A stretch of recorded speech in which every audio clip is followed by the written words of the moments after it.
ಒಂದ್ ವೇಳೆ ಜನ ನಿಮಗೆ ಇಷ್ಟಪಡಬೇಕು, ಗೌರವ ಕೊಡಬೇಕು, ನಿಮ್ಮ ಆಕರ್ಷಣೆಗೆ ಒಳಗಾಗಬೇಕು ಎಂದು ನೀವು ಅನ್ಕೊಂಡಿದ್ರೆ, ನೀವು ಎಲ್ಲೇ ಹೋದ್ರೂ ಜನ ನಿಮ್ಮನ್ನ ನೋಡ್ಬೇಕು ಅಂತ ಅನ್ಕೊಂಡಿದ್ರೆ, ಯಾರೇ ನಿಮ್ಮನ್ನ ಭೇಟಿ ಆದ್ರೂ ಮತ್ತೆ ಮತ್ತೆ ಭೇಟಿ ಆಗ್ಬೇಕು ಎಂದು ನೀವು ಅನ್ಕೊಂಡಿದ್ರೆ ಇದೆಲ್ಲವೂ ಸಾಧ್ಯ ಆಗುತ್ತೆ.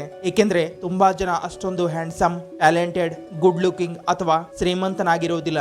ಆದರೂ ಕೂಡ ಜನ ಅವರ ಆಕರ್ಷಣೆಗೆ ಒಳಗಾಗ್ತಾರೆ. ಏಕೆಂದ್ರೆ ಅವರ ಆಟಿಟ್ಯೂಡ್ ನ ಕಾರಣದಿಂದ.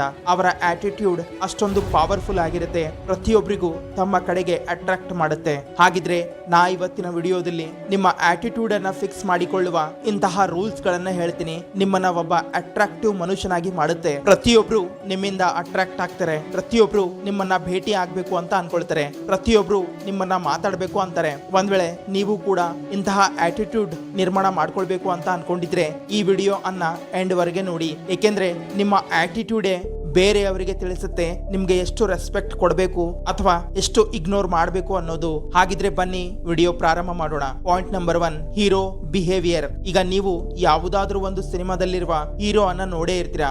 ಆತನ ಬಿಹೇವಿಯರ್ ಹೇಗೆ ಇರುತ್ತೆ ಅಂದ್ರೆ, ಆತನ ಒಂದು ಕೆಲಸ ನೋಡಿ ಜನ ಅವನ ಕಡೆಗೆ ಅಟ್ರಾಕ್ಟ್ ಆಗ್ತಾರೆ. ಜನರಿಗೆ ಗೊತ್ತಿರುತ್ತೆ ಆತ ಕೇವಲ ಆಕ್ಟಿಂಗ್ ಮಾಡ್ತಾ ಇದ್ದಾನೆ ಅನ್ನೋದು. ಆದರೂ ಕೂಡ ಅವನ ಆಟಿಟ್ಯೂಡ್ ಪ್ರತಿಯೊಬ್ಬರಿಗೂ ಅಟ್ರಾಕ್ಟ್ ಮಾಡುತ್ತೆ. ಜನ ಅವರ ಅಭಿಮಾನಿ ಆಗ್ತಾರೆ. ಒಂದ್ ವೇಳೆ ನೀವು ಕೂಡ ನಿಮ್ಮ ಜೀವನದ ಹೀರೋ ಆಗ್ಬೇಕು ಅಂತ ಅನ್ಕೊಂಡಿದ್ರೆ, ಬೇರೆಯವರಿಗೆ ಅಟ್ರಾಕ್ಟ್ ಮಾಡಬೇಕು ಅಂದ್ರೆ ನಿಮ್ಮಲ್ಲೂ ಒಬ್ಬ ಹೀರೋನ ಹಾಗೆ ಬಿಹೇವಿಯರ್ ಡೆವಲಪ್ ಮಾಡಿಕೊಳ್ಳಬೇಕಾಗತ್ತೆ. ಒಬ್ಬ ಸಿನಿಮಾ ನಟ ಚಿತ್ರದಲ್ಲಿ ಯಾರಿಗೂ ಭಯ ಪಡೋದಿಲ್ಲ. ಬದಲಾಗಿ ಆತ ಬೇರೆಯವರಿಗೆ ಲೀಡ್ ಮಾಡ್ತಾನೆ. ಪ್ರತಿ ಕ್ಷಣ ಮುಂದೆ ಇರ್ತಾನೆ. ಪ್ರತಿಯೊಂದು ಕೆಲಸ ಮಾಡಲು ಮುಂದೆ ಬರ್ತಾನೆ. ಬೇರೆಯವರಿಗೆ ಸಹಾಯ ಮಾಡ್ತಾನೆ. ಇದೇ ವಿಷಯ ಅವನಿಗೆ ಅಟ್ರಾಕ್ಟಿವ್ ಅನ್ನಾಗಿ ಮಾಡುತ್ತೆ.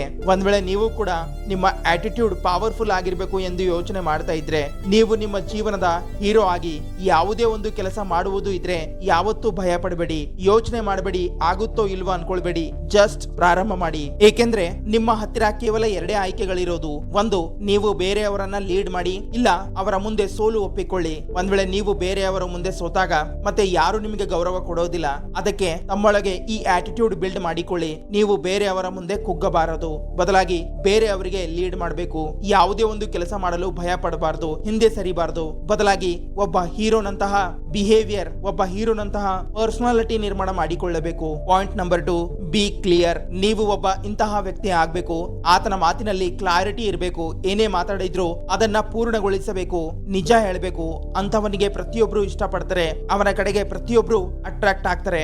ಆದರೆ ಯಾರು ಸುಳ್ಳು ಹೇಳ್ತಾರೆ, ತಮ್ಮ ಮಾತುಗಳಿಂದ ತಪ್ಪಾಗಿ ನಡೆದುಕೊಳ್ತಾರೆ, ಒಂದು ಕ್ಷಣ ಒಂದು ಮಾತು, ಇನ್ನೊಂದು ಕ್ಷಣ ಇನ್ನೊಂದು ಮಾತು ಮಾತಾಡ್ತಾರೆ, ಇಂತಹ ನಡವಳಿಕೆ ಆತನ ಗೌರವ ತಕ್ಷಣ ಕಡಿಮೆ ಮಾಡುತ್ತೆ. ಅದಕ್ಕೆ ತಮ್ಮ ಲೈಫ್ ನಲ್ಲಿ ಯಾವತ್ತೂ ಕ್ಲಿಯರ್ ಆಗಿರಿ. ಏನೇ ಮಾತಾಡಿದ್ರು ಅದನ್ನ ಪೂರ್ಣಗೊಳಿಸಿ.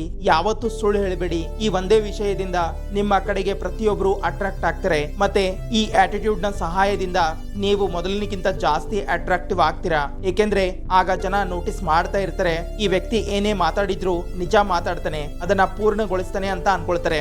ಆಗ ಜನರ ದೃಷ್ಟಿಯಲ್ಲಿ ನಿಮ್ಮ ಗೌರವ ಜಾಸ್ತಿ ಆಗಲು ಪ್ರಾರಂಭ ಆಗುತ್ತೆ. Point number 3, self respect. ಒಂದ್ ವೇಳೆ ನಿಮ್ಮ ಸೆಲ್ಫ್ ರೆಸ್ಪೆಕ್ಟ್ ಅಷ್ಟೊಂದು ಜಾಸ್ತಿ ಆಗಿದ್ರೆ, ಯಾರೇ ಅದನ್ನ ಡಿಸ್ರೆಸ್ಪೆಕ್ಟ್ ಮಾಡಿದ್ರು, ನಿಮ್ಗೆ ಗೌರವ ಕೊಡದಿದ್ರೆ ನೀವು ಅವನನ್ನ ತ್ಯಜಿಸ್ತೀರಾ. ಅವನಿಗೆ ನೀವು ಕೇರ್ ಮಾಡುವುದು ಸ್ಟಾಪ್ ಮಾಡ್ತೀರಾ. ಈ ಒಂದು ವಿಷಯ ನಿಮಗೆ ಜಾಸ್ತಿ ಅಟ್ರಾಕ್ಟಿವ್ ಅನ್ನಾಗಿ ಮಾಡುತ್ತೆ. ನೋಡಿ, ತುಂಬಾ ಜನ ಬೇರೆಯವರೊಂದಿಗೆ ವಾದ ವಿವಾದ ಮಾಡ್ತಾರೆ. ತನ್ನನ್ನ ತಾನು ನಿಜ ಎಂದು ತೋರಿಸಿಕೊಳ್ಳುವ ಪ್ರಯತ್ನ ಮಾಡ್ತಾರೆ. ಬೇರೆಯವರ ಹಿಂದೆ ಹೋರಾಡುವ ಪ್ರಯತ್ನ ಮಾಡ್ತಾರೆ.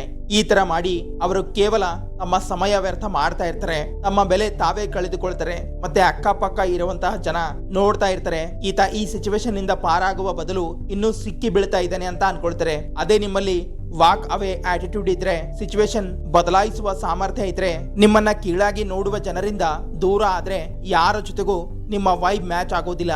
ಯಾರು ನಿಮಗೆ ಬೆಲೆ ಕೊಡೋದಿಲ್ಲ, ನೀವು ಅವರಿಗೆ ಗಮನ ಕೊಡೋದಿಲ್ಲ. ಆಗ ನೀವು ನಿಮ್ಮ ಲೈಫ್ ನಲ್ಲಿ ಬಿಸಿ ಆಗ್ತೀರಾ. ಈ ಒಂದು ಗುಣ ನಿಮ್ಗೆ ಇನ್ಸ್ಟಂಟ್ಲಿ ಅಟ್ರಾಕ್ಟಿವ್ ಅನ್ನಾಗಿ ಮಾಡುತ್ತೆ.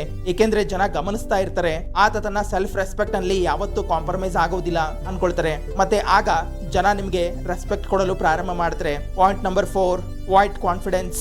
ನೋಡಿ, ಕಾನ್ಫಿಡೆನ್ಸ್ ಬೇರೆಯವರಿಗೆ ಅಟ್ರಾಕ್ಟ್ ಮಾಡುತ್ತೆ. ಆದ್ರೆ ಓವರ್ ಕಾನ್ಫಿಡೆಂಟ್ ಆಗಿರೋದು, ಪ್ರತಿ ಕ್ಷಣ ತಮ್ಮ ಬಗ್ಗೆ ತಾವೇ ಮಾತಾಡೋದು, ತಮ್ಮ ಪ್ರಶಂಸೆ ತಾವೇ ಮಾಡೋದು, ಈ ವಿಷಯಗಳು ನಿಮ್ಗೆ ಅನ್ಅಟ್ರಾಕ್ಟಿವ್ ಅನ್ನಾಗಿ ಮಾಡುತ್ತೆ. ಜನ ನಿಮ್ಗೆ ಇಷ್ಟಪಡುವುದು ಕಡಿಮೆ ಮಾಡ್ತಾರೆ. ಅದಕ್ಕೆ ತಮ್ಮ ಕಾನ್ಫಿಡೆನ್ಸ್ ಅನ್ನ ಕ್ವೈಟ್ ಆಗಿಡಿ. ತಮ್ಮ ಬಗ್ಗೆ ಯಾವತ್ತೂ ದೊಡ್ಡದಾಗಿ ಹೇಳಿಕೊಳ್ಬೇಡಿ. ಬೇರೆಯವರ ಮುಂದೆ ತಮ್ಮ ಪರ್ಸನಾಲಿಟಿಯನ್ನ ಈ ತರ ತೋರಿಸಿ ನಿಮ್ಮ ಹತ್ತಿರ ಕಾನ್ಫಿಡೆನ್ಸ್ ಅಂತೂ ಜಾಸ್ತಿ ಆಗಿದೆ, ಆದ್ರೆ ನೀವು ಅದನ್ನ ತಪ್ಪಾಗಿ ಉಪಯೋಗಿಸಿಕೊಳ್ಳೋದಿಲ್ಲ. ನೀವು ಓವರ್ ಕಾನ್ಫಿಡೆಂಟ್ ಆಗಿಲ್ಲ. ನೀವು ಏನೇ ಕೆಲಸ ಮಾಡಿದ್ರು ಸೈಲೆಂಟ್ಲಿ ಮಾಡ್ತೀರಾ. ಯಾವತ್ತು ಬೇರೆಯವರ ಮುಂದೆ ಇದನ್ನ ಹೇಳಿಕೊಳ್ಳೋದಿಲ್ಲ, ನಾ ಇದನ್ನ ಮಾಡಿದ್ದೇನೆ ಅನ್ನೋದು ಅಥವಾ ನಾ ಇದನ್ನ ಮಾಡಲಿದ್ದೇನೆ ಅನ್ನೋದು. ಏಕೆಂದ್ರೆ ಯಾವಾಗ ಕೆಲಸ ಪೂರ್ಣಗೊಳ್ಳುತ್ತೆ ಜನರಿಗೆ ತಾನಾಗಿಯೇ ಗೊತ್ತಾಗುತ್ತೆ.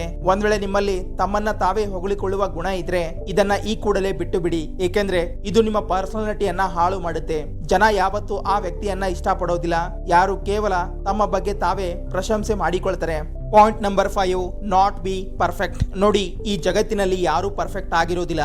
ಒಂದ್ ವೇಳೆ ನೀವು ಬೇರೆಯವರಿಗೆ ನಾನು ತಪ್ಪು ಮಾಡಬಹುದು, ನನ್ನಲ್ಲೂ ಕೊರತೆಗಳಿವೆ ಅನ್ನೋದು ತೋರಿಸಿದ್ರೆ ಇದು ನಿಮ್ಮನ್ನ ಜಾಸ್ತಿ ಅಟ್ರಾಕ್ಟಿವ್ ಅನ್ನಾಗಿ ಮಾಡುತ್ತೆ. ಹೌದು, ನೀವು ಕೇಳಿದ್ದು ನಿಜ.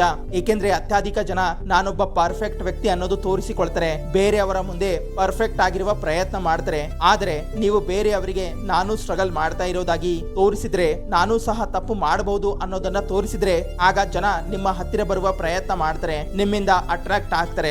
ಅದಕ್ಕೆ ತಪ್ಪು ಆಗಿರುವುದರಿಂದ ಯಾವತ್ತೂ ಭಯ ಪಡಬೇಡಿ, ಬದಲಾಗಿ ಧೈರ್ಯ ಕಳ್ಕೊಳ್ತೀನಿ ಅನ್ನೋ ಮಾತಿನಿಂದ ಭಯ ಪಡಿ. ನೋಡಿ, ಯಾವ ವ್ಯಕ್ತಿ ತನ್ನ ತಪ್ಪುಗಳಿಂದ ಪಾಠ ಕಲಿತಾನೆ, ಮೊದಲಿನಕ್ಕಿಂತ ಜಾಸ್ತಿ ಇಂಪ್ರೂವ್ ಮಾಡಿಕೊಳ್ತಾನೆ, ಆ ವ್ಯಕ್ತಿನೇ ಜಾಸ್ತಿ ಅಟ್ರಾಕ್ಟಿವ್ ಆಗಿ ಕಾಣ್ತಾನೆ.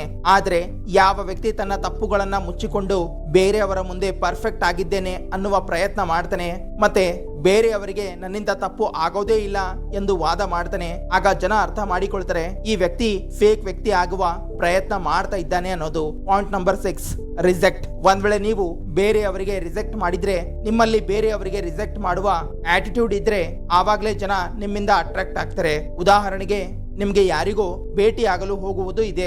ಆಗ ನಿಮ್ಗೆ ಒಂದು ತುಂಬಾ ಇಂಪಾರ್ಟೆಂಟ್ ಕೆಲಸ ಎದುರಾಗುತ್ತೆ. ಆಗ ನೀವು ಎದುರಿನ ವ್ಯಕ್ತಿಗೆ ನಾನು ನಿನಗೆ ಮೀಟ್ ಆಗಲು ಆಗೋದಿಲ್ಲ, ನನಗೆ ಒಂದು ತುಂಬಾ ಇಂಪಾರ್ಟೆಂಟ್ ಕೆಲಸ ಇದೆ ಎಂದು ಹೇಳುವುದು ಇದು ಒಂದು ತುಂಬಾ ಒಳ್ಳೆಯ ಮಾತು ಆಗಿರುತ್ತೆ. ಆದ್ರೆ ತುಂಬಾ ಜನ ಈ ತರ ಅನ್ಕೊಳ್ತಾರೆ, ಆತ ತನ್ನ ಇಂಪಾರ್ಟೆಂಟ್ ಕೆಲಸ ಬಿಟ್ಟು ಬಂದು ಆ ವ್ಯಕ್ತಿಗೆ ಮೀಟ್ ಆದ್ರೆ ಅವನಿಗೆ ಜಾಸ್ತಿ ರೆಸ್ಪೆಕ್ಟ್ ಸಿಗುತ್ತೆ ಅಂತ ಅನ್ಕೊಳ್ತಾರೆ. ಆದ್ರೆ ಇದು ತಪ್ಪು. ಅದೇ ನೀವು ನಾನು ನನ್ನ ಲೈಫ್ ನಲ್ಲಿ ಬಿಸಿ ಆಗಿದ್ದೇನೆ, ನನ್ನ ಲೈಫ್ ನ ಗೋಲ್ ಸಲುವಾಗಿ ಬಿಸಿ ಆಗಿದ್ದೇನೆ ಅನ್ನೋದು ತೋರಿಸಿಕೊಂಡ್ರೆ ಜನ ಅರ್ಥ ಮಾಡಿಕೊಳ್ತಾರೆ ಈ ವ್ಯಕ್ತಿ ವ್ಯರ್ಥ ವ್ಯಕ್ತಿ ಇಲ್ಲ, ಈ ವ್ಯಕ್ತಿ ಸಾಮಾನ್ಯ ವ್ಯಕ್ತಿ ಇಲ್ಲ, ಬದಲಾಗಿ ಇವನ ಜೀವನದಲ್ಲಿ ಇನ್ನೂ ಅನೇಕ ಗುರಿಗಳಿವೆ. ಅದೇ ನೀವು ನಿಮ್ಮ ಅವೈಲೇಬಿಲಿಟಿ ಹೆಚ್ಚಿಸಿಕೊಂಡ್ರೆ, ಪ್ರತಿಯೊಬ್ಬರಿಗೂ ಭೇಟಿ ಆಗ್ತಾ ಇದ್ರೆ ಜನ ನಿಮ್ಗೆ ಒಬ್ಬ ಸಾಧಾರಣ ವ್ಯಕ್ತಿ ಎಂದು ತಿಳ್ಕೊಳ್ತಾರೆ, ನಿಮ್ಗೆ ಬೇರೆ ಯಾವುದೇ ಕೆಲಸ ಇಲ್ಲ ಎಂದು ಅನ್ಕೊಳ್ತಾರೆ, ಈತ ಪ್ರತಿಕ್ಷಣ ಖಾಲಿಯಾಗಿ ಇರ್ತಾನೆ ಅನ್ಕೊಳ್ತಾರೆ. ಅದಕ್ಕೆ ತಮ್ಮ ಸಮಯದ ಮೇಲೆ ಯಾವುದೇ ಕಾಂಪ್ರಮೈಸ್ ಮಾಡಬೇಡಿ, ಬದಲಾಗಿ ಜನರಿಗೆ ರಿಜೆಕ್ಟ್ ಮಾಡುವುದು ಕಲಿಯಿರಿ. ಮತ್ತೆ ಇಂಪಾರ್ಟೆಂಟ್ ಕೆಲಸ ಎದುರಾದಾಗ ಜನರಿಗೆ ನೋ ಅನ್ನುವುದರಿಂದ ಯಾವತ್ತೂ ಹಿಂದೆ ಸರಿಯಬೇಡಿ. ತಮ್ಮಲ್ಲಿ ಅಷ್ಟೊಂದು ಕಾನ್ಫಿಡೆನ್ಸ್ ಇರಬೇಕು, ನೀವು ಬೇರೆಯವರಿಗೆ ಈಸಿಯಾಗಿ ನೋ ಎಂದು ಹೇಳುವಷ್ಟು. Point number 7, control yourself. ನೋಡಿ, ತುಂಬಾ ಜನ ಬೇರೆಯವರಿಗೆ ಬದಲಾಯಿಸುವ ಪ್ರಯತ್ನ ಮಾಡ್ತಾರೆ, ಬೇರೆಯವರಿಗೆ ಕಂಟ್ರೋಲ್ ಮಾಡುವ ಪ್ರಯತ್ನ ಮಾಡ್ತಾರೆ. ಆದ್ರೆ ಒಂದು ಪವರ್ಫುಲ್ ಅಪ್ರೋಚ್ ಹೇಗಿರ್ಬೇಕು ಅಂದ್ರೆ, ನೀವು ತಮ್ಮನ್ನ ತಾವು ಬದಲಾಯಿಸಿಕೊಳ್ಬೇಕು, ತಮ್ಮನ್ನ ತಾವು ಕಂಟ್ರೋಲ್ ಮಾಡಿಕೊಳ್ಬೇಕು, ತಮ್ಮ ಇಮೋಷನ್ಸ್ ಅನ್ನ ಮಾಸ್ಟರ್ ಮಾಡಿ. ಒಂದ್ ವೇಳೆ ನಿಮ್ಮ ಇಮೋಷನ್ಸ್ ನಿಮ್ಮ ಕಂಟ್ರೋಲ್ ನಲ್ಲಿ ಇಲ್ಲ ಅಂದ್ರೆ ಜನ ಯಾವತ್ತೂ ನಿಮ್ಮಿಂದ ಅಟ್ರಾಕ್ಟ್ ಆಗೋದಿಲ್ಲ. ಒಬ್ಬ ಇಮೋಷನಲಿ ವೀಕ್ ವ್ಯಕ್ತಿ ಸದಾಕಾಲ ತೊಂದರೆ ದುಃಖದಲ್ಲಿ ಇರ್ತಾನೆ. ಏಕೆಂದ್ರೆ ನಿಮ್ಮ ಇಮೋಷನ್ಸ್ ಗಳೇ ನಿಮ್ಮ ಜೀವನ ಸುಧಾರಣೆ ಸಹ ಮಾಡಬಹುದು, ಇಲ್ಲ ಹಾಳು ಸಹ ಮಾಡಬಹುದು. ಅದಕ್ಕೆ ನಿರ್ಧಾರ ನಿಮ್ಮ ಕೈನಲ್ಲಿದೆ. ನೀವು ನಿಮ್ಮ ಇಮೋಷನ್ಸ್ ಗಳನ್ನ ಹೇಗೆ ಯೂಸ್ ಮಾಡ್ತೀರಾ ಅನ್ನೋದು ಅದಕ್ಕೆ ತಮ್ಮನ್ನ ತಮಗೆ ಅಷ್ಟೊಂದು ಮೆಚೂರ್ ಮತ್ತೆ ಪವರ್ಫುಲ್ ಅನ್ನಾಗಿ ಮಾಡಿ. ಏಕೆಂದ್ರೆ ನಿಮ್ಮ ಇಮೋಷನ್ಸ್ ನಿಮ್ಮ ಕೈನಲ್ಲಿ ಇರಲು.